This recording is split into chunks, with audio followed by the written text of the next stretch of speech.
Pourquoi choisir un puits d'eau? Vous avez sûrement dit, mais il revient encore sur ce thème-là. Non.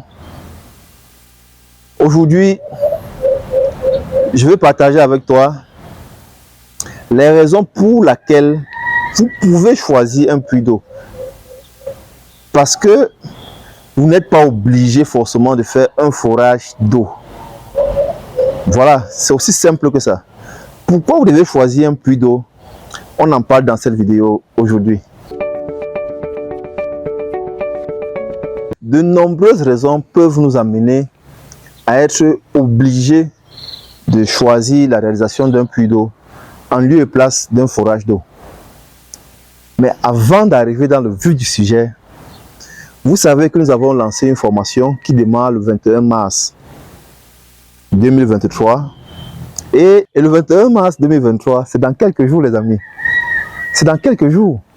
Je suis triste de voir les parents qui nous ont contactés dès le départ, il y a cela pratiquement un mois, lorsque nous avons annoncé la formation, ne pas réagir. Je suis triste.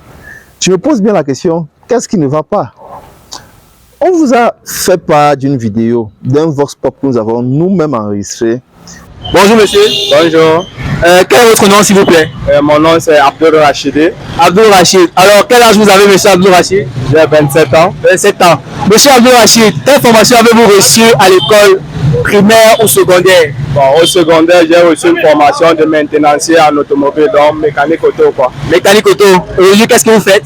Bon, aujourd'hui, je fais dans la pulperie, donc je déballe et puis je revends la pulperie. Où beaucoup de personnes étaient désolés de la formation qu'ils ont eu à faire. Les parents nous ont contactés. Ils veulent bien que les enfants suivent cette formation. Mais je n'arrive pas à croire, est-ce que c'est une question d'argent ou bien c'est une question de volonté? Je l'ai toujours dit dans mes vidéos, c'est dans le mouvement que les bénédictions de Dieu nous trouvent. Si vous êtes un parent, vous avez des difficultés, allez vers Au Puits pour tous. Expliquez votre difficulté afin qu'on puisse voir est-ce qu'il y a quelque chose à faire pour pouvoir aider notre petit frère ou bien notre petite soeur. C'est de ça qu'il est question, les amis. Ne restez pas dans votre retranchement et bon, l'enfant, il est jeté en pâture. La formation démarre effectivement le 21 mars et vous savez, c'est une formation qui est essentiellement pratique, 180 heures, 180 ou 160 heures de formation avec 80% de temps uniquement sur le terrain. On va parler du forage au marteau fond du trou, forage à la boue, des techniques de forage manuel, comment faire pour déclencher le processus, pour pouvoir commencer à gagner du gros cash, les amis. Bon, ça c'était une parenthèse. La deuxième parenthèse, avant d'arriver dans notre vif du sujet, qui est de savoir pourquoi vous devez choisir un puits d'eau en lieu et place de forage d'eau. J'ai lancé un forum où je partage avec les fourrichards des secrets pour pouvoir gagner, avoir des revenus passifs. Pour le moment, les gens y entrent de manière mitigée, c'est-à-dire c'est une personne aujourd'hui, une autre personne demain, parce que vous ne savez pas ce qui est caché derrière. Vous ne savez pas ce que je réserve pour vous. Arrêtez de vous faire entuber avec les histoires de trading, avec des histoires que vous ne maîtrisez pas vous-même. Investissez dans du concret. Investissez dans ce que vous pouvez toucher, les amis. Investissez dans du concret. Je ne dis pas que le secteur numérique ne paye pas. Je pense que c'est le secteur qui paye le mieux.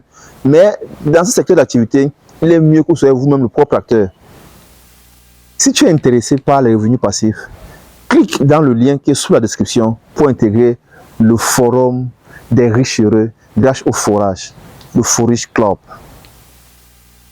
Si tu as un champ, je te donne un exemple, où tu as besoin d'eau pour irriguer ton champ. Je pense même que lorsque je faisais une formation une fois en agriculture, on nous avait conseillé de chercher toujours à avoir des parcelles de terre pour agriculture dans les environs d'un cours d'eau. Bon, tous les parcelles de terre ne se trouvent pas toujours dans les environs d'un cours d'eau. À ce moment-là, qu'est-ce qu'il faut faire? Premièrement, tu as déjà investi beaucoup. Là, je suis déjà dans le thème, hein, s'il vous plaît. Premièrement, tu as déjà investi beaucoup pour avoir la parcelle de terre. Deuxièmement, tu dois cultiver ton sol. Donc, tu as besoin des ressources. Si l'autre ressource encore doit être de l'eau, à savoir réaliser un forage d'eau, ça va t'ébranler. Donc, mon conseil pour toi aujourd'hui, c'est de te donner quelques 5 critères qui vont te permettre de décider de réaliser un puits. Mais avant de passer à la phase de réalisation du puits, il y a ces critères-là qui peuvent être des indicateurs. Est-ce que ton puits sera un succès ou pas? Voilà. Donc, le premier critère, c'est de savoir est-ce que tu es sur un sol sédimentaire. Là, présentement, je suis au Cameroun, sur Douala. Et sur Douala, nous sommes sur du sol, c'est du sédimentaire partout. C'est-à-dire ici, tu ne vas pas rencontrer facilement une roche à 5 mètres. Tu ne vas pas rencontrer une roche à 10 mètres. Ce n'est pas évident. Donc, si tu es sur du sédimentaire, je pense aussi qu'à Cotonou, au Bénin, c'est du sédimentaire. Donc, si tu es dans ces villes-là, tu as beaucoup de chance. Tu as beaucoup de chance d'exécuter un puits et que ce soit un succès. Un sous-critère de ce premier critère-ci, c'est je te conseille de faire la recherche de nappes. Vous savez, on vous a déjà montré dans la vidéo comment la méthode des souciers. Et dès lors que tu l'as fait, tu peux commander aussi une étude hydrogéologique pour pouvoir être rassuré sur la profondeur de la nappe d'eau. Donc, premier critère, c'est le type de sol.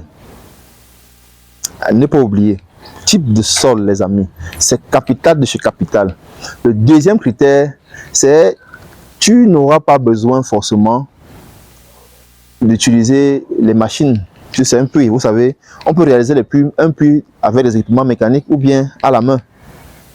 Donc, si tu as la main d'œuvre, tu peux chercher les puisatiers.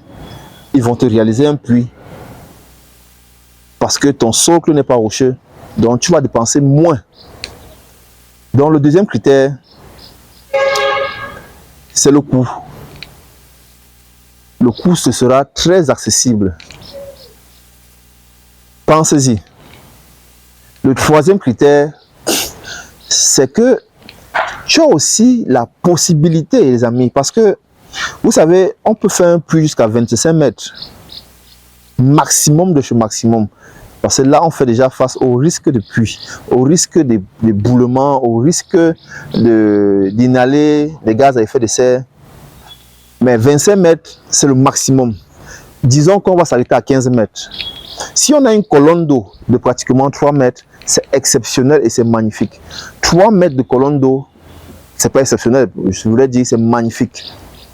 À ce moment-là, tu peux aménager bien ton puits avec les bus et installer une pompe électrique si dans la zone il y a l'électricité. Même s'il n'y a pas d'électricité dans la zone, tu peux te doter, tu peux t'offrir un petit groupe électrogène. Ça, beaucoup de gens ne pensent pas souvent à ça. Tu peux t'offrir un petit groupe électrogène qui va te permettre de faire remonter l'eau lorsque tu en auras besoin, soit pour irriguer ton champ, soit pour utiliser à la maison. Mais au préalable, c'est pour utiliser à la maison, c'est pour les besoins domestiques. Tu auras besoin d'un tank de stockage. Pensez-y. Un autre critère, c'est que ton puits, tu peux facilement l'entretenir. Facilement, tu pourras l'entretenir. Tu comprends, mon ami? Parce que quoi? Nous pensons souvent que c'est exceptionnellement ce qui est cher, qui est de bonne qualité. Or que c'est faux. Or que c'est extrêmement faux.